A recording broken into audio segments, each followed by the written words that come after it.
আজ ভাইফোঁটা, দিদিরা সবাই বিকেলে আসবে। এখন আমি বেরিয়ে পড়েছি বাবার সঙ্গে বাবার মামা বাড়ি যাওয়ার জন্য। বাবার মামা বাড়িতেও বোনেরা সবাই আসছে, ওখানেই ভাইফোঁটা হচ্ছে। আর এতদিন পরে সবার সঙ্গে দেখা হবে সেই ভেবেই খুশি। লাস্ট যবে আমার বিয়ে ছিল তবেই ওনারা সবাই এসেছিল বাড়িতে, আর তারপরে এই আমার সঙ্গে দেখা হচ্ছে। অসম্ভব সুন্দর একটা ফ্যামিলি টাইম কাটানো।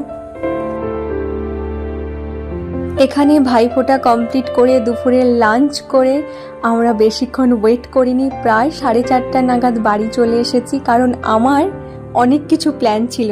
ছোটদি বাড়িতে আসবে অথচ বড়দি আসতে পারেনি, কারণ পূজা এসেছে বাড়িতে। পূজা পরের দিন সকালে চলে যাবে, তো আমাকে দুজনের সঙ্গেই দেখা করতে হবে। প্রত্যেকটা মানুষের ফেভারিট আমার কাছে। তো ছোটদিকে বললাম তুমি রাতটা থাকো, সকাল সকাল আমি চলে আসবো, অন্তত সন্ধ্যেটা পূজার সঙ্গে কাটাই।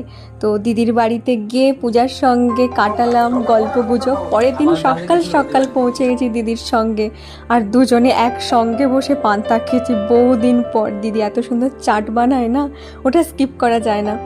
তারপরে দুপুরে তো জমিয়ে খাওয়া দাওয়া, আর দুই বোনের বহুদিন পরে দেখা হলে যা হয়, হাজার গল্প, একদম পারফেক্ট ফ্যামিলি টাইম।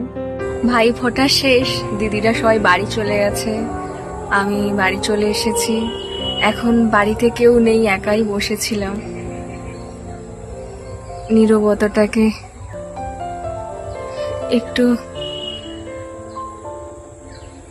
অনুভব করা। এখানে সূর্যাস্ত হচ্ছে। চলুন, আমার ভাইফোঁটা যতটা আমি ক্যামেরায় বন্দি করতে পেরেছি তার থেকে অনেক বেশি এনজয়ফুল ছিল। আর একটু আদ্র ক্লিপ নিয়ে নিয়েছি। That's it. Thank you.